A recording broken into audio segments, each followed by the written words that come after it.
नमस्कार, वंदे मातरम, जय हिंद साथियों, प्यारे साथियों। आज हम पढ़ेंगे इतिहास। और इतिहास की इस श्रेणी में हमारी अगली क्लास है दोस्तों जालौर की।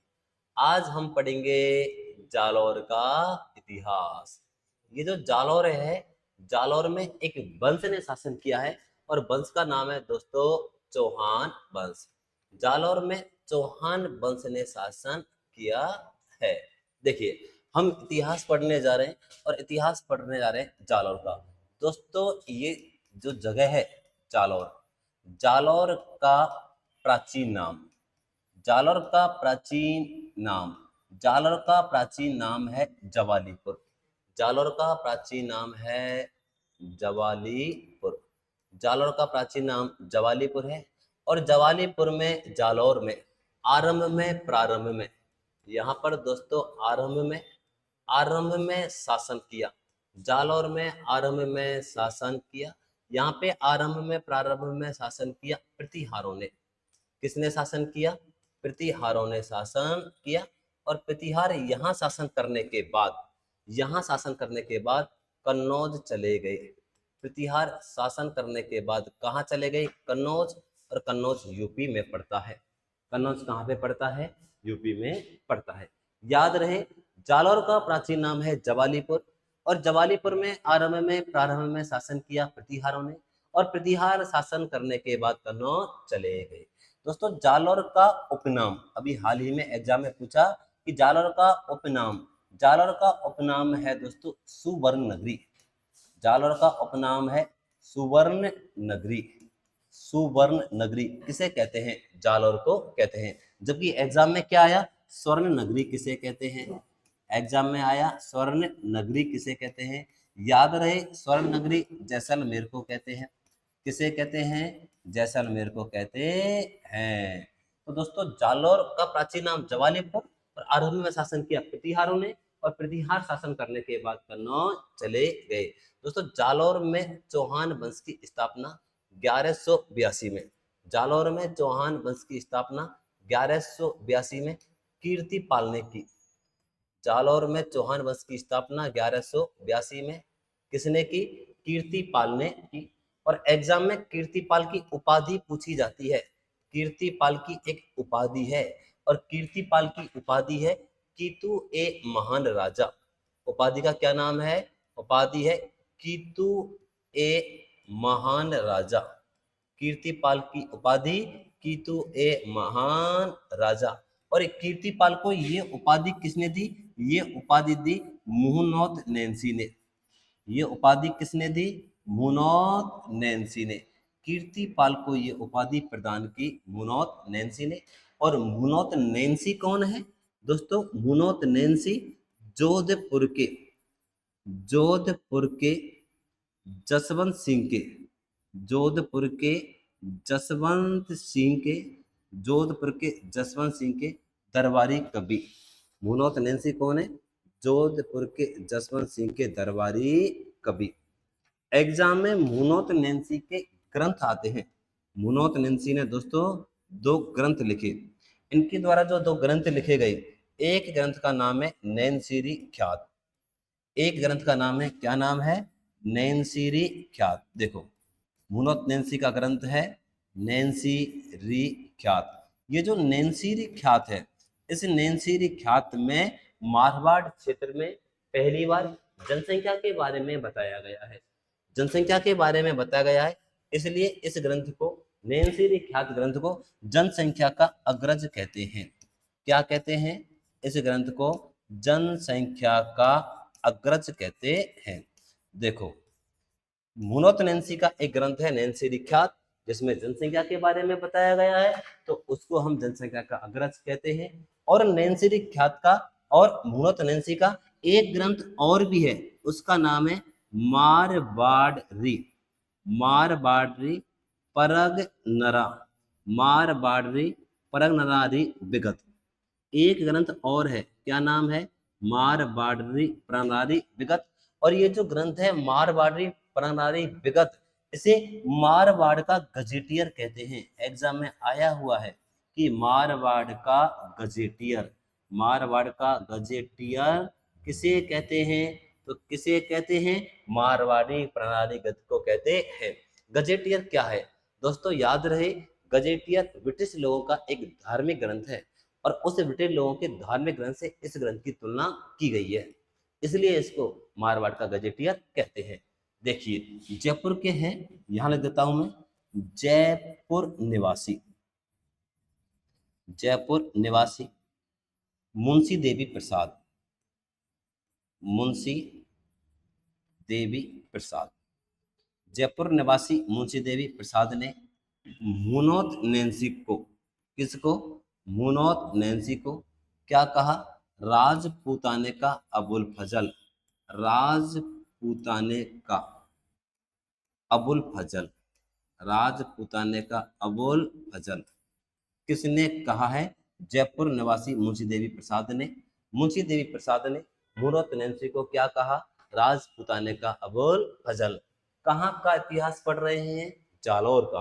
और ये जो जालौर का जो इतिहास है, ये जो जालौर है साथियों, जालौर का सबसे प्रसिद्ध शासक, जालौर के सबसे प्रसिद्ध शासक, यहाँ के सबसे प्रसिद्ध शासक हैं कानड़देव चौहान। कौन है? कानड़देव चौहान। और ये जो कानड़देव चौहान है, इसकी हमें मिलती है जानकारी। क्या मिलती है? जानकारी। और जब भी जानकारी मिलेगी, कहाँ से मिलेगी? याद रखें, ग्रंथों से मिलती है। तो इसकी जानकारी मिलती है, एक ग्रंथ है और ग्रंथ का नाम है कानड़ दे प्रबंध। कौन सा ग्रंथ है? कानड़ दे प्रबंध से जानकारी मिलती है। और जानकारी कहाँ से मिलती है? एक ग्रंथ है बीरम देव। कौन सा ग्रंथ? बीरम देव सोनगरा, बीरम देव सोनगरा बात। कौन सा ग्रंथ है? बीरमदेव सोनगरारी बात से मिलती है। देखिए आज हम इतिहास पढ़ रहे हैं जालौर का, और जालौर में एक वंश चौहान वंश, और जालौर का प्राचीन नाम है जबालीपुर। आरंभ में शासन किया प्रतिहारों ने, और प्रतिहार शासन करने के बाद कन्नौज चले गए। जालौर में चौहान वंश की स्थापना 1182 में कीर्तिपाल ने की, और कीर्तिपाल की एग्जाम में उपाधि पूछी जाती है। कीर्तिपाल की उपाधि है कीतु ए महान राजा। ये उपाधि दी थी मुनोत नैन्सी ने। मुनोत नैन्सी कौन है? ये जोधपुर के जसवंत सिंह के दरबारी कवि हैं। मुनोत नैन्सी के दो ग्रंथ हैं। एक ग्रंथ का नाम है नैन्सीरी ख्यात, जिसको जनसंख्या का अग्रज कहते हैं। एक ग्रंथ और है मारवाड़ी प्रणाली विगत, जिसे मारवाड़ का गजेटियर कहते हैं। देखो जयपुर के रहने वाले हैं मुंशी देवी प्रसाद। जयपुर निवासी मुंशी देवी प्रसाद ने मुनोत नैन्सी को क्या कहा? राजपूताने का अबुल फजल कहा। और जालौर के सबसे फेमस शासक कौन? कानड़देव चौहान है। और कानड़देव चौहान की जानकारी मिलती है कानड़देव प्रबंध व बीरमदेव सोनगारी बात नामक ग्रंथ से। और इन ग्रंथों के जो लेखक हैं वो हैं दोस्तों पद्मनाभ। कौन लेखक हैं? इनके लेखक हैं पद्मनाभ। तो याद रहे कि दोस्तों जालौर के सबसे फेमस शासक कौन बताए थे अभी? कानड़देव चौहान। ये कानड़देव चौहान है, ये कानड़देव चौहान है दोस्तों। इस कानड़देव चौहान के समकालीन बात है, कानड़देव चौहान के समकालीन बात है। और ये समकालीन बात है दिल्ली की। समकालीन बात कहाँ की है? ये समकालीन बात है आपकी बार दिल्ली की। और दिल्ली में अभी शासक है दोस्तों, दिल्ली का जो शासक है वो है कौन? अलाउद्दीन खिलजी। दिल्ली का शासक है अलाउद्दीन खिलजी। और अलाउद्दीन खिलजी की जो नीति है, वो पॉलिसी जो है, कैसी पॉलिसी है? साम्राज्यवादी। अलाउद्दीन खिलजी की नीति है साम्राज्यवादी। और साम्राज्यवादी नीति के तहत अलाउद्दीन खिलजी ने जालौर पर आक्रमण करने के लिए, अर्थात कानड़देव पर आक्रमण करने के लिए एक सेनापति भेजा। कौन भेजा? एक सेनापति भेजा। और सेनापति का नाम है एन ओल मुल्क मुस्तानी। कौन भेजा? एन ओल मुल्क, एन ओल मुल्क मुस्तानी को भेजा। एन ओल मुल्क मुस्तानी आक्रमण करने के लिए आया। किसके ऊपर आक्रमण करने के लिए आया? कानड़देव चौहान के ऊपर आक्रमण करने के लिए आया। और एन उल मुल्क मुस्तानी को भेजा 1305 में। एन उल मुल्क मुस्तानी कान्हड़ देव के ऊपर आक्रमण करने के लिए आया, लेकिन कान्हड़ देव चौहान ने एन उल मुल्क मुस्तानी से समझौता कर लिया। क्या कर लिया? समझौता कर लिया। और समझौते के तहत दोस्तों अलाउद्दीन खिलजी को कान्हड़ देव चौहान ने, किसने दोस्तों? कान्हड़ देव चौहान ने, कान्हड़ देव ने अपने पुत्र कान्हड़ देव चौहान के पुत्र का नाम है बीरम देव। अपने पुत्र बीरम देव को अलाउद्दीन खिलजी के दरबार में नियुक्त किया। एक एक के दरबार में, अलाउद्दीन खिलजी के दरबार में एक एक के दरबार में नियुक्त किया। देखो समझौता किया और समझौते के तहत कान्हड़ देव चौहान ने अपने पुत्र बीरम देव चौहान को अलाउद्दीन खिलजी के दरबार में नियुक्त किया। अलाउद्दीन खिलजी के दरबार में कान्हड़ देव चौहान का बेटा बीरम देव यहाँ पे आ चुका है। देखिए हमने अभी आपको बताया भी था एक क्लास में कि देखो दिल्ली का शासक है अलाउद्दीन खिलजी। अलाउद्दीन खिलजी को एक बार पता चला कि यार मेवाड़ की बात है और पद्मिनी के बारे में पता चला। कहते हैं कि पद्मिनी के चक्कर में अलाउद्दीन खिलजी दिल्ली से जाए और कहाँ के चक्कर काटने जाए? मेवाड़ के चक्कर काटने जाए। अच्छा ये जो अलाउद्दीन खिलजी है ना, ये शादीशुदा आदमी है। इसके एक पत्नी भी है, उनका नाम है चमना। क्या नाम है? चमना। चिमना को पता चला कि अलाउद्दीन आजकल अपने चक्कर नहीं काट रहा है और कहीं चक्कर काट रहा है, तो चिमना के दरबार में, अलाउद्दीन खिलजी के दरबार में एक सेनापति और रहता था, उनका नाम था महमूद शाह। कौन? महमूद शाह। चिमना ने कहा कि अलाउद्दीन खिलजी अपने चक्कर नहीं काट रहा, तो ले अपन भी चक्कर काटने लग गए। चिमना चक्कर काटने लग गई महमूद शाह के। अलाउद्दीन खिलजी की एक लड़की थी और लड़की का नाम है फिरोजा। लड़की का नाम है फिरोजा। फिरोजा को पता चला कि इधर उधर पापा भी चक्कर काट रहा है, मम्मा भी चक्कर काट रही है, मम्मा भी सेटल्ड है, तो इनके दरबार में, अलाउद्दीन खिलजी के दरबार में जालौर का शासक कान्हड़ देव का बेटा रहता था, जिसका नाम था बीरम देव। कौन रहता था? बीरम देव। बीरम देव रहता था। तो फिरोजा भी चक्कर काटने लग गई साहब। किनके चक्कर काटने लग गई? बीरम देव की। मम्मी सेटल्ड है, अपन वेल सेटल्ड हो लेते हैं। ये भी चक्कर काटने लग गई बीरम देव के। अब दोस्तों ये बात का पता चला अलाउद्दीन खिलजी को। अलाउद्दीन खिलजी को पता चला कि आजकल तो फिरोजा किसके साथ में चैट करती है, किसके साथ में बिजी रहती है? बीरम के साथ में बिजी रहती है, बीरम के साथ में घूमती है। ये बातें अलाउद्दीन खिलजी को पसंद नहीं आई। अलाउद्दीन खिलजी ने फिरोजा को बुलाया, फिरोजा से कहा कि मैटर क्या है? फिरोजा ने कहा कि मैटर कुछ नहीं है, विवाह करना है और विवाह बीरम देव के साथ करना है। अलाउद्दीन खिलजी ने कहा कि बीरम देव के साथ तो विवाह नहीं हो सकता, ऐसा है तुम कोई और लड़का ढूंढ लो, मैं तेरा उसे शादी करवा दूंगा, मैं तेरा उस और लड़के के साथ में विवाह करवा दूंगा, कोई दूसरा लड़का देख लो, ये अपने धर्म का लड़का नहीं है।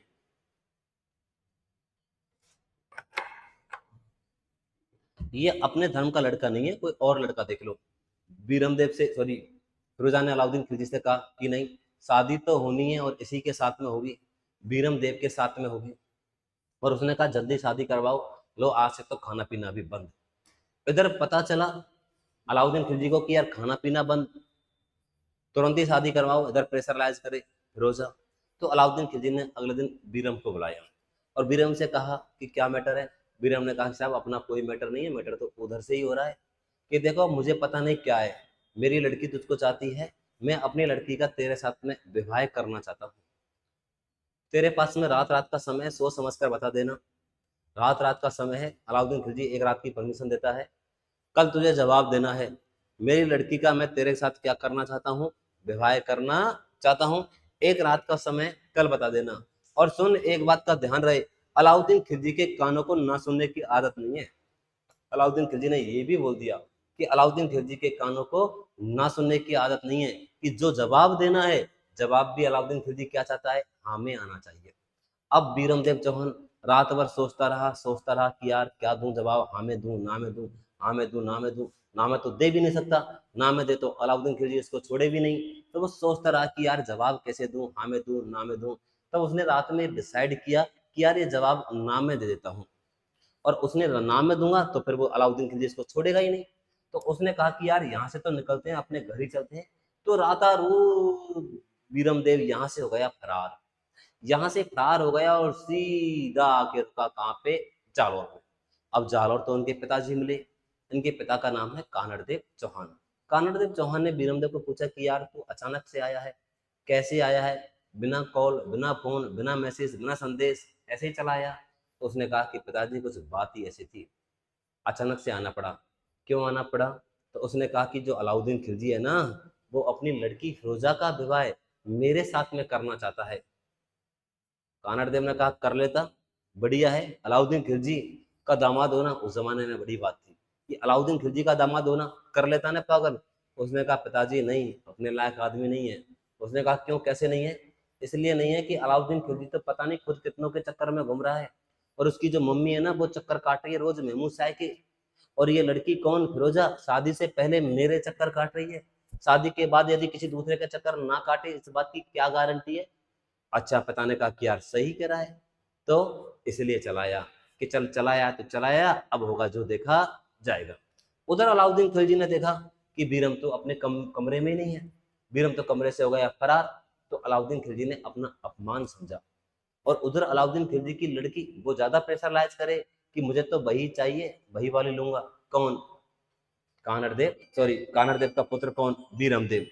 अब बीरमदेव के लिए कि मैं तो बीरमदेव को ही चाहूंगी, तो अलाउद्दीन खिलजी क्या करता है, बीरमदेव को पकड़ने के लिए, बीरमदेव को पकड़ने के लिए अलाउद्दीन खिलजी एक सेनापति भेजता है। कहाँ सेनापति भेजता है? जालौर पर आक्रमण करने के लिए। प्यारे साथियों, अब की बार बात है 1308 की, और 1308 में अलाउद्दीन खिलजी 1308 में अलाउद्दीन खिलजी जालौर के ऊपर आक्रमण करने के लिए एक सेनापति भेजता है, जिसका नाम है कमालुद्दीन गुर्ग, जिसके नाम है कमालुद्दीन गुर्ग। कमालुद्दीन गुर्ग को जालौर के ऊपर आक्रमण करने के लिए भेजता है। कमालुद्दीन गुर्ग जालौर के ऊपर आक्रमण करने के लिए आया। देखो यहाँ पे एक जगह पड़ती है, जगह का नाम है जालौर। जालौर के ऊपर आक्रमण करने के लिए कमालुद्दीन गुर्ग आया। जब कमालुद्दीन गुर्ग जालौर पर आक्रमण करने के लिए आ रहा था, तो एक रास्ते से आ रहा था, और उस रास्ते पर एक किला और पड़ता है, किले का नाम है सिवाना। और जालौर के लिए जो रास्ता जाता था उन दिनों, सिवाना के पास से होकर जाता। तो कमालुद्दीन गुर्ग यानी कि 1308 में अलाउद्दीन खिलजी ने अपना एक सेनापति, अपन इसको ऐसे भी कह सकते हैं कि अपना एक गुर्गा, अपना एक कमाल का गुर्गा, देखो सेनापति का नाम है कमालुद्दीन गुर्ग, तो अपना एक गुर्गा भेजा, अपना एक सेनापति भेजा, जिसका नाम है कमालुद्दीन गुर्ग। और कमालुद्दीन गुर्ग ये गुर्गा आक्रमण करने के लिए आ रहा है। कहाँ आक्रमण करने के लिए? जालौर पर आक्रमण करने के लिए। जालौर का जो रास्ता जाता है वो सिवाना के पास से जाता है, और सिवाना के पास से होकर कमालुद्दीन गुर्ग गुजर रहा है, और सिवाना को देख करके मन ही मन सोच रहा है कि जा तो रहा हूं जालौर को जीतने के लिए, कहीं हार ना जाऊं। मन ही मन सोच रहा है कि जा तो रहा हूं जालौर को जीतने के लिए, कहीं हार ना जाऊं, तो क्यों ना क्यों मैं कोई छोटे मोटे दुर्ग को और जीत लूं। और तुरंत ही नजर पड़ी कौन से किले पर? सिवाना के किले पर। ये जो सिवाना का किला है, इस सिवाना के किले का निर्माण 10वीं शताब्दी में, इसका निर्माण कब हुआ? इसका निर्माण हुआ 10वीं शताब्दी में। 10वीं शताब्दी में इसका निर्माण किसने करवाया? वीर नारायण पवार ने। इसका निर्माण करवाया वीर नारायण वीर नारायण पवार ने। सिवाना के किले का निर्माण 10वीं शताब्दी में वीर नारायण पवार ने करवाया। सिवाना के किले में एक झाड़ी पाई जाती है जिसका नाम है कुमट झाड़ी, और कुमट झाड़ी के कारण इस दुर्ग का नाम भी पड़ गया कुमट दुर्ग। कुमट दुर्ग भी कहते हैं। और सिवाना के किले में दोस्तों शेर ए राजस्थान एग्जाम में आया, शेर ए राजस्थान किसे कहते हैं? तो शेर ए राजस्थान कहते हैं जय नारायण व्यास को। पहले तो ये याद रहे, किसे कहते हैं?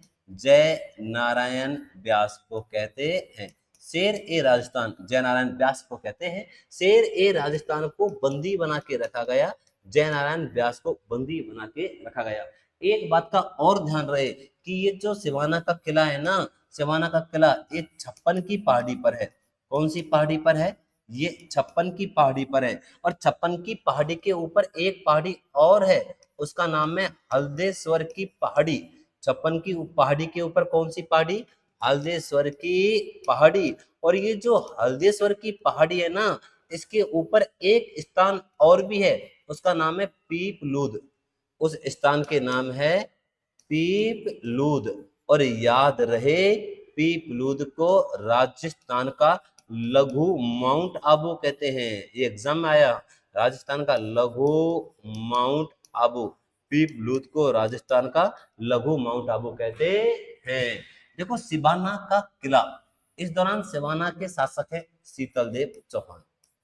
सिवाना के शासक हैं शीतलदेव चौहान। अलाउद्दीन खिलजी का सेनापति कमालुद्दीन गुर्ग जालौर पर आक्रमण करने के लिए जा रहा है। इस वाले रास्ते से जा रहा है, सिवाना के पास से होकर जा रहा है। जब वो सिवाना के पास से होकर जा रहा है तो सिवाना को देख करके मन ही मन सोच रहा है कि जा तो रहा हूं जालौर को जीतने के लिए, कहीं हार ना जाऊं, तो क्यों ना क्यों मैं कोई छोटे मोटे दुर्ग को और जीत लूं। और तुरंत ही उसे पता चलता है सिवाना के बारे में, तो सिवाना के चारों तरफ घेरा लगा देता है। क्यों? क्योंकि सिवाना के दुर्ग को मारवाड़ के शासकों की शरण स्थली भी कहते हैं। इन लोगों पे जब संकट आता है तो कहाँ आके शरण लेते हैं सारे लोग? सिवाना के किले में। इसे मारवाड़ के शासकों की शरण स्थली भी कहा जाता है। सिवाना का इस दौरान शासक है शीतलदेव चौहान। और कमालुद्दीन गुर्ग आया और शीतलदेव चौहान के दुर्ग के चारों तरफ घेरा लगा दिया। अब भाई साहब घेरा लगा दिया, जैसे ही कोई आक्रमण करने के लिए आता तो ये क्या करते, सीधा दरवाजा लगाते और महल के अंदर। अब भाई साहब महल से अंदर से पत्थर फेंकते, वहीं से तेल के पलीते जलते हुए वो फेंकते।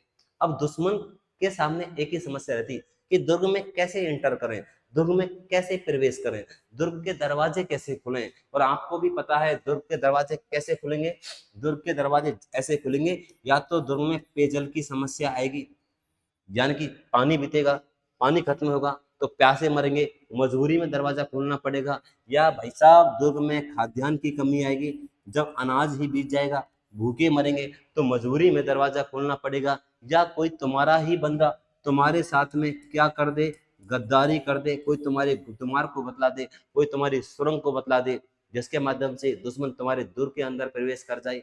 हुआ यूं कि शीतलदेव चौहान के दुर्ग सिवाना के किले पर कमालुद्दीन गुर्ग ने लगाया घेरा, और घेरा लगाए हुए लगभग 7-8 महीने हो गए। 7-8 महीने हो गए। उधर जब 7-8 महीने हो गए तो वर्षा ऋतु भी नजदीक आने वाली थी। जब वर्षा ऋतु नजदीक आने वाली थी तो कमालुद्दीन गुर्ग ने कहा कि यार वर्षा ऋतु में तो पहाड़ी पे रुकना मुश्किल होता है, इसका मतलब वर्षा ऋतु में तो हम रुक ही नहीं पाएंगे, इसका मतलब हम इसे समझौता कर लेते हैं। तो शीतलदेव चौहान के साथ में कमालुद्दीन गुर्ग ने संधि करना चाहा। तो संधि करने के लिए शीतलदेव चौहान ने अपना एक सेनापति, और सेनापति का नाम है भावला, सेनापति के क्या नाम है, भावला, सेनापति भावला को किसके पड़ाव में भेजा, कमालुद्दीन गुर्ग के पड़ाव में भेज दिया। अब कमालुद्दीन गुर्ग के पड़ाव में कौन गया, भावला। तो कमालुद्दीन गुर्ग ने भावला से पूछा कि कौन है तू, कि साहब मैं तो कोई सेनापति हूँ। कि सेनापति पेनापति के चक्कर छोड़, हमारे पास एक ऐसी स्कीम है हमारे पास कि तुझको रातों रात राजा बना देंगे, रातों रात तुझे राजा बना देंगे। कि सब क्या है कि तू तो ऐसा कर, इस दुर्ग के अंदर जाने का कोई रास्ता बतला दे, कोई तरीका बतला दे, फिर अगले दिन तो लूट के सामान को ले जाएंगे, शीतलदेव को मार जाएंगे और तुझको यहाँ का राजा बना के जाएंगे। ये लालच दिया इसको। तो दोस्तों जब इसको लालच दिया तो ये लालच में आ गया। किस में आ गया, लालच में आ गया। ये लालच में आ गया, लालच में आकर के इसने क्या किया, यहाँ सिवाना का जो किला है ना, उसमें पानी पीने का एक ही कुंड था, उसका नाम था मामदेव कुंड। कौन सा कुंड है, मामदेव कुंड। और मामदेव कुंड में आकर के भावला ने क्या किया, गौरक्त व गौमांस मिला दिया, गौरक्त व गौमांस मिला दिया, गौरक्त व गौमांस मिला दिया, जिससे दुर्ग के अंतर्गत पेयजल की समस्या हो गई। अब हिंदू लोग तो ऐसे पानी को कभी ना पिए, तो जिससे क्या हुआ, दुर्ग में पेयजल की समस्या हो गई, सब लोग प्यासे मरने लगे, सब लोग प्यासे मरने लगे। तो मजबूरी में शीतलदेव चौहान को दरवाजा खोलना पड़ा। अब भाई साहब दरवाजा खोलेगा तो ऐसे ही खोलेगा कि ले भैया मार ले, नहीं, एक प्रोग्राम होगा दोस्तों, केसरिया किया जाएगा। सभी लोग केसरिया कलर की ड्रेस पहनते, केसरिया कलर के ताने बाने पहनते और युद्ध मैदान में लड़ने के लिए दरवाजे खोले जाते। और युद्ध में जब दरवाजे खोले जाते तो एक ही उद्देश्य रहता कि सामने वाले को मरना या मारना। एक ही उद्देश्य था कि सामने वाले को मारना। ये युद्ध में जो राजा युद्ध मैदान में लड़ने के लिए जो जा रहा है, केसरिया कलर के जो कपड़े पहनकर जा रहा है, इसे कहते हैं केसरिया करना। उसमें क्या होता, राजा या तो मर के आता है या मार के आता है। अच्छा, इस दौरान शीतलदेव चौहान ने केसरिया किया। शीतलदेव चौहान ने क्या किया? केसरिया किया। तो शीतलदेव चौहान ने केसरिया किया और बेचारा लड़ता हुआ मारा गया। शीतलदेव चौहान की रानियों के नेतृत्व में यहाँ पर क्या हुआ? यहाँ पर जौहर हुआ। केसरिया प्लस जौहर बराबर साका। यहाँ पे क्या हुआ? ये साका हुआ। केसरिया प्लस जौहर बराबर साका। कहाँ का साका? सिवाना का साका। सिवाना में ये साका हुआ 1308 में। कब हुआ? 1308 में। अलाउद्दीन खिलजी का इस दौरान अलाउद्दीन खिलजी का सिवाना के ऊपर अधिकार हो गया। और अलाउद्दीन खिलजी का जब सिवाना के ऊपर अधिकार हो गया तो अलाउद्दीन खिलजी ने सिवाना का नाम खैराबाद रखा। सिवाना का क्या नाम रखा? खैराबाद रखा। देखिए 1308 में, आप स्क्रीनशॉट लेना चाहो ले सकते हैं। 1308 में कमालुद्दीन गुर्क कहाँ आक्रमण करने के लिए जा रहा था? जालौर पर आक्रमण करने के लिए जा रहा था। जालौर के शासक थे कौन? कानड़देव चौहान। तो उनका एक पुत्र है जिसका नाम है बीरमदेव। बीरमदेव ने क्या किया? बीरमदेव ने अलाउद्दीन खिलजी की लड़की फिरोजा से विवाह करने के लिए मना कर दिया और बीरमदेव फरार होकर रातों रात सीधा गया कहाँ पे? जालौर में। अच्छा, अलाउद्दीन खिलजी की बात बीरमदेव ने मानी नहीं। अलाउद्दीन खिलजी का अपमान हुआ। तो अलाउद्दीन खिलजी की जब बात नहीं मानी तो अलाउद्दीन खिलजी ने अपने अपमान का बदला लेने के लिए या काहनड़ देव के पुत्र बीरमदेव से अपनी लड़की फिरोजा का विवाह कराने के लिए एक कमाल का गुर्गा भेजा। 1308 में एक सेनापति भेजा जिसका नाम है कमालुद्दीन गुर्ग। कमालुद्दीन गुर्ग को कहाँ भेजा? जालौर के ऊपर आक्रमण करने के लिए। कमालुद्दीन गुर्ग जालौर के ऊपर आक्रमण करने के लिए जा रहा है। जब जालौर के ऊपर आक्रमण करने के लिए जा रहा है तो जालौर का जो रास्ता जाता है वो सिवाना के पास से होकर के जाता है। और सिवाना में एक किला है, सिवाना का किला। और उसको सिवाना के किला नजर आया, उसको सिवाना का किला दिखा। जब उसको सिवाना का किला दिखा तो सिवाना के किले को देख करके वो सोच रहा है कि जा तो रहा हूं मैं जालौर को जीतने के लिए, कहीं हार ना जाऊं, तो क्यों मैं कोई छोटे मोटे दुर्ग को और जीत लूं। और तुरंत ही उसने सिवाना का किला नजर आया और सिवाना के चारों तरफ घेरा लगा दिया। ये जो सिवाना का किला है इसका निर्माण 10वीं शताब्दी में वीर नारायण पवार ने किया। देखो इसमें कुमट झाड़ी पाई जाती है इसलिए इसे कुमट दुर्ग भी कहते हैं। इस दुर्ग में शेर ए राजस्थान मतलब जयनारायण व्यास को बंदी बना के रखा गया। ये 56 की पहाड़ी पर है। 56 की पहाड़ी के ऊपर एक पहाड़ी और भी है, हल्देश्वर की पहाड़ी। और इस हल्देश्वर की पहाड़ी को इसके ऊपर एक स्थान है पीपलूद। और इस पीपलूद को राजस्थान का लघु माउंट आबू कहते हैं। राजस्थान का माउंट आबू सिरोही में है। अच्छा, इस दौरान सिवाना का शासक कौन है? शीतलदेव चौहान। शीतलदेव चौहान से कमालुद्दीन गुर्ग ने संधि करना चाहा और संधि करने के लिए शीतलदेव ने अपना एक सेनापति का नाम है भावला को कमालुद्दीन गुर्ग के प्रणाम में भेज दिया। कमालुद्दीन गुर्ग ने इसको क्या दिया? लालच। और ये किस में आ गया? लालच में। और लालच में आकर के इसने क्या किया? मामदेव कुंड में गौरव गोमांस मिला दिया, जिससे दुर्ग में पेयजल की कमी हो गई। जिससे दुर्ग में पेयजल की कमी हो गई तो मजबूरी में शीतलदेव चौहान को दरवाजा खोलना पड़ा। और शीतलदेव चौहान ने इस दौरान केसरिया किया, लड़ता हुआ मारा गया। रानियों के नेतृत्व में यहाँ जौहर हुआ। इसका मतलब केसरिया प्लस जौहर बराबर साका। कहाँ के साका? सिवाना का साका। कब हुआ? 1308 में हुआ। प्यारे साथियों, अलाउद्दीन खिलजी का सिवाना के ऊपर अधिकार हो गया और सिवाना का नाम खैराबाद नाम रखा। देखिए जा तो रहा कहां आक्रमण करने के लिए? जालौर के ऊपर आक्रमण करने के लिए। अब की बार कमालुद्दीन गुर्ग जालौर के ऊपर आक्रमण करने के लिए जा रहा है। यह जालौर का किला है। देखिए जालौर का ये किला है और जालौर के जो शासक हैं अभी उनके नाम है काहनड़ देव चौहान। कौन है? काहनड़ देव चौहान। इनके बेटे हैं बीरमदेव। कौन? बीरमदेव चौहान। इनके ऊपर आक्रमण करने के लिए कौन आया ऊपर आक्रमण करने के लिए? कमालुद्दीन गुर्ग। कमालुद्दीन गुर्ग ऊपर आक्रमण करने के लिए आया और बात है अब की बार 1311 की। 1311 में कौन आया? कमालुद्दीन गुर्ग। कमालुद्दीन गुर्ग। कमालुद्दीन गुर्ग 1311 में आक्रमण करने के लिए आया, आगे बढ़ा और कमालुद्दीन गुर्ग ने घेर लिया कौन सा किला? जालौर का किला। जालौर के चारों तरफ लगा दिया घेरा। और जब दुश्मन घेरा लगाता है तो दुश्मन के सामने एक ही समस्या रहती है। दुश्मन के सामने यह समस्या कि दुर्ग के दरवाजे कैसे खुलें। और ये मैंने बता भी रखा है कि दुर्ग के दरवाजे कैसे खुलेंगे? या तो दुर्ग में आएगी पेयजल की कमी, या दुर्ग में आएगी खाद्यान्न की कमी, या कोई तुम्हारा बंदा तुम्हारे साथ में क्या कर देगा? गद्दारी। तो भाई साहब दरवाजा खुलने के चांस रहते।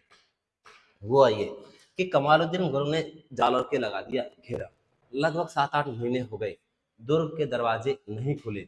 क्यों 7-8 महीने हो गए? कमालुद्दीन गुर्ग ने सोचा कि यार वर्षा ऋतु भी नजदीक आने वाली है और आपको भी पता है वर्षा ऋतु में पहाड़ी पे रुकना मुश्किल होता है। तो उसने सोचा कमालुद्दीन गुर्ग ने कि यार पहाड़ी पे अपन रुक तो पाएंगे नहीं, क्यों ना क्यों इसके साथ में अपन क्या कर लेते हैं? समझौता कर लेते हैं। तो समझौता करने का प्रपोजल कमालुद्दीन ने किसको दे दिया? जालौर के कान्हड़देव को दे दिया। तो कान्हड़देव चौहान ने समझौता करने के लिए अपना एक सेनापति, और सेनापति का नाम है दहिया बीका। क्या नाम है? दहिया बीका। इस दहिया बीका को किसके पड़ाव में भेज दिया? कमालुद्दीन गुर्ग के पड़ाव में भेज दिया। कमालुद्दीन गुर्ग ने दहिया बीका से कहा कि भाई तू कौन है? कि साहब तो मैं तो सेनापति हूँ, कोई छोटा मोटा। उसने कहा कि सेनापति भेनापति के चक्कर छोड़ो, रातों रात राजा बना देंगे। हमारे पास एक ऐसा स्कीम है कि आपको रातों रात राजा बना देंगे। यानी कि कमालुद्दीन गुर्ग ने दहिया बीका को क्या दे दिया? लालच। लालच दे दिया और कहा कि तुम तो इस दुर्ग में प्रवेश करने का कोई रास्ता बतला दो। अगले दिन क्या करेंगे? लूट के सामान को ले जाएंगे, कान्हड़देव को मार जाएंगे और तुम्हारा राज तलक कर जाएंगे। राज तलक कर जाएंगे। इसको लालच दे दिया। ये लालच में आ गया, और लालच में आ गया, और लालच में आकर के इसने क्या किया? कान्हड़देव चौहान के साथ में विश्वासघात कर दिया। इसने कमालुद्दीन गुर्ग को जालौर दुर्ग के गुप्तमार बतला दिए। जालौर दुर्ग के गुप्तमार बतला दिए, और गुप्तमार बतला करके घर गया। गुप्तमार बतला करके कहाँ जा रहा है? घर। जब घर गया ना, तो पहले तो ये ठेका पे गया, रास्ते में शराब के ठेके पे गया। वहां मचक के इसने शराब पी, क्योंकि इसको लग गया पता कि अगले दिन तो अपन किंग बन जाएंगे, राजा बन जाएंगे। क्योंकि यहाँ इसने पूरी पिक्चर को सेट कर दी। इसको पता चला कि अगले दिन तो राजा बन जाएंगे। बस आज से ही फीलिंग लेने लग गया। नशे में झूमता झूमता घर गया। तो भाई साहब घर तो इसे इसकी घरवाली मिली। घरवाली ने देखा कि यार आज तो ये डबल रोल में आया है, और दिन तो सिंगल रोल में आता था। उसने कहा कि ये क्या? उसने कहा चुप, I am king of Jalore और you are queen of Jalore. उसने कहा आज अंग्रेजी कैसे बोल रहे हो? कि टेंशन ना ले, मैंने पूरी पिक्चर सेट कर दी है। आज के बाद मैं जालौर का राजा हूँ और तुम जालौर की कौन हो? रानी। ऐसा क्या हुआ है कि मैंने मैंने कमालुद्दीन गुर्ग को जालौर दुर्ग के गुप्तमार बतला दिए। बस कल अपना राज तलक होगा। तो भाई साहब ये जो इसकी जो घरवाली थी ना, इसका नाम था छत्रिया। ये छत्रिया बड़ी स्वामी भक्त थी। ये छत्रिया कैसी थी? ये स्वामी भक्त थी। और इसने तुरंत ही छत्रिया ने क्या किया? दहिया बीका को सल्टा दिया, इसकी कर दी हत्या। हत्या कर दी, और दौड़ी दौड़ी पहुंची कान्हड़ देव के पास। दौड़ी दौड़ी पहुंची, दौड़ी दौड़ी पहुंची, लेकिन तब तक दोस्तों देर हो चुकी थी। देर हो चुकी थी। तब तक अलाउद्दीन खिलजी की कमालुद्दीन गुर्ग की सेना सीधे गुप्तमार के माध्यम से प्रवेश कर गई। कौन से दुर्ग में? जालौर के किले में। इस दौरान कानड़ देव चौहान लड़ता हुआ लड़ता हुआ मारा गया। कान्हड़ देव चौहान लड़ता हुआ मारा गया। राजा यदि युद्ध मैदान में लड़ता हुआ मारा जा रहा है, तो दोस्तों राजा कर रहा है केसरिया। राजा क्या कर रहा है? केसरिया। और रानियां अपने अस्तित्व की रक्षा के लिए क्या करती दोस्तों? जौहर। तो कान्हड़ देव चौहान की रानियों के नेतृत्व में क्या हुआ? जौहर हुआ। इसने तो कान्हड़ देव ने केसरिया किया, रानियों ने जौहर किया। बराबर क्या हुआ? साका। कहाँ का साका? जालौर का साका। कब हुआ? 1311 में। और इस दौरान अलाउद्दीन खिलजी का जालौर के ऊपर अधिकार हो गया।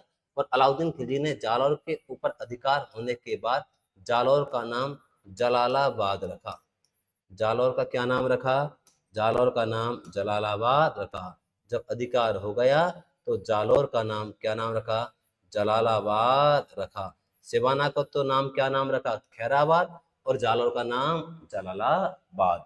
अच्छा, उधर से देखो, एक तो इसने गुप्तवार बतला दिए, ये भी बात समझने की है। ये जो जालौर का किला है ना, इसके बारे में एक कहावत है जालौर के किले के बारे में, कि राई के भाव तो रातों ही गए।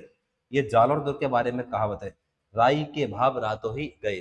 जब इसने जब भैया बिका ने अलाउद्दीन खिलजी को कमारुद्दीन दुर्ग को इस दुर्ग के गुप्तमार बतलाई, तो गुप्तमार इसने ऐसे बतलाई। इसने कहा कि भैया देख, ये जो इसकी जो दीवार है जो परिधि है 20-25 किलोमीटर की, इसमें एक कहीं ऐसी एक जगह है जो कच्ची मिट्टी की बनी हुई है, उसको फोड़कर तुम एंटर कर जाओ। उसने कहा कि कहाँ पे कच्ची मिट्टी की बनी हुई है, हम कैसे पहचानेंगे कि ये कच्ची मिट्टी की बनी हुई है? तू हाथ रख के बता कि ये कच्ची मिट्टी की, और यहाँ से एंटर करो। उसने कहा भैया बिकाने कि यार, राजा महाराजाओं ने मुझे भी नहीं बता रखा कि ये कच्ची मिट्टी की दीवार है, मुझे तो इतना सा कह रखा था कि कभी भी इमरजेंसी पड़ जाए तो इस दुर्ग में कच्ची मिट्टी की दीवार है, वहां से फोड़ कर निकलना है। कि भैया ऐसे नहीं माने, यदि तू रास्ता बता रहा है तो हाथ रख के बता कि ये कच्ची मिट्टी की दीवार है, उस पर हाथ रख। तो उसने कहा कि यार, हाथ तो मैं कैसे रखूं, लेकिन मैं एक तरीका बतलाता हूँ, तुम ऐसा करो, इस पूरी दीवार पे पानी डाल दो। अब पानी डालना स्वाभाविक है, जहां से कच्ची मिट्टी की दीवार है, दीवार फूल जाएगी, मिट्टी की दीवार तो फूलेगी। और उसने कहा कि गांव से राई खरीद के लाओ, सरसों की जो छोटी घेर होती है ना राई, तो गांव से राई सरसों खरीद के लाओ, और सरसों को इस पे पूरी पे ऐसे ऐसे फेंको, ऐसे ऐसे सरसों को फेंको। जब ऐसे ऐसे सरसों को फेंकेंगे ना, तो क्या होगा, क्या होगा कि इस पे जो कच्ची मिट्टी की दीवार है वो सरसों को कैच करेगी, और जहां से सरसों को कैच कर लिया ना, 1-2 दिन के बाद सरसों उग भी जाएगी। और जहां से सरसों उग जाए, समझ जाना कि यही मिट्टी है, यही कच्ची मिट्टी की दीवार है, वहीं से फोड़ देना। अब ऐसा ही हुआ भाई साहब, उन्होंने पहले तो पानी डाला इस पे, और ऐसे ऐसे सरसों फेंकना शुरू किया। अब उनको पता चल गया कि यार, यहाँ से कच्ची मिट्टी की दीवार है, तो उसके माध्यम से वो सेना अलाउद्दीन खिलजी की जालौर के किले में प्रवेश कर गई। लेकिन गांव वालों को पता चला कि यार, रात में राजा महाराजाओं ने ऊंचे ऊंचे मूल्यों पर सरसों खरीदी है। अब जो लोग सोते रह गए, जिनकी सरसों नहीं बिकी, उन लोगों को तो पश्चाताप हुआ कि यार, राजा महाराजाओं ने ऊंचे ऊंचे मूल्यों पर सरसों खरीदी है, अपनी तो बिकी नहीं। तो वो अगले दिन अपनी सरसों गाड़ियों में गाड़ों में भर भर के लाए। तब अलाउद्दीन खिलजी के सेनापतियों ने कहा कि भाई ले जाओ वापस, राय के भाव तो रातों ही गए। क्या कहा कि वापस ले जाओ, राय के भाव तो रातों ही गए। तब से ये प्रचलन में आया, ये कहावत प्रचलन में आई कि राय के भाव रातों ही गए। किसके बारे में कहावत है? तो जालौर दुर्ग के बारे में कहावत है। देखिए साथियों, बीरमदेव चौहान, देखो उधर से बार बार टेलीफोन उसके आ रहे थे, किसके? फिरोजा के, कि मुझे तो वही चाहिए, वही वाली लूंगी। कौन? बीरमदेव चौहान को लूंगी। सही है ना, जिंदा या मुर्दा? इन्होंने कहा कि भाई वो तो मर गया, कि मर गया। इसने क्या किया बीरमदेव चौहान ने, यहाँ क्या एक माता का मंदिर है, आशापुरा माता, ये जालौर के चौहानों की कुल देवी भी है। आशापुरा माता के मंदिर के सामने वीरम देव ने, किसने? वीरम देव ने कटार से आत्महत्या कर ली। वीरम देव ने क्या किया? वीरम देव ने कटार से आत्महत्या कर ली। कटार से क्या कर ली? आत्महत्या कर ली। अब उन्होंने कहा कि भैया ये तो मर गया। तो बीरमदेव के लिए वहीं से फिरोजा के फोन आ रहे थे कि भैया बीरमदेव को लेकर के आना है, कि वो तो मर गया, कि मैं नहीं जानती, मुझे जिंदा या मुर्दा, मुझे तो वही चाहिए, लेकर के आओ। अब ऐसा उस डेड बॉडी को दिल्ली तक कैसे लेके जाएं? तो उन्होंने क्या किया, उसके गर्दन को काटा, बालों को पकड़ा, उस मुंडी को, उसको लेकर के दिल्ली जा रहे हैं। और दिल्ली ले जाकर के वो गर्दन दे दी फिरोजा को। फिरोजा ने उस गर्दन को ऐसे देखा, गौर गौर से देखते देखते देखते देखते घूमते घूमते यमुना नदी के किनारे पहुंच गई। और यमुना नदी के वहां पर क्या है, तू नहीं तो तेरी याद सही, ये गाना गाते गाते यमुना नदी में कूद गई। कौन? फिरोजा। अलाउद्दीन खिलजी का जालौर के ऊपर अधिकार हो गया। अलाउद्दीन खिलजी ने यहाँ का नाम जलालाबाद रखा। इन फ्यूचर अलाउद्दीन खिलजी ने यहाँ पे एक मस्जिद भी बनवाई, अलाउद्दीन खिलजी की मस्जिद। और उस मस्जिद के ऊपर इन फ्यूचर एक तोप भी रखी जाती थी, और उस तोप के नाम पर उस मस्जिद का नाम पड़ गया तोप मस्जिद। कहाँ पे बनी हुई है? जालौर में बनी हुई है।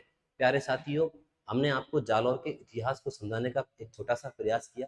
यदि आपको ये समझ में आया है तो हमारे इस यूट्यूब चैनल को सब्सक्राइब करें, कमेंट करें, बने रहें आप। आपसे जल्द ही मुलाकात होगी इतिहास की इस श्रेणी में। अगली क्लास में मिलते हैं, तब तक के लिए थैंक यू सो मच, धन्यवाद।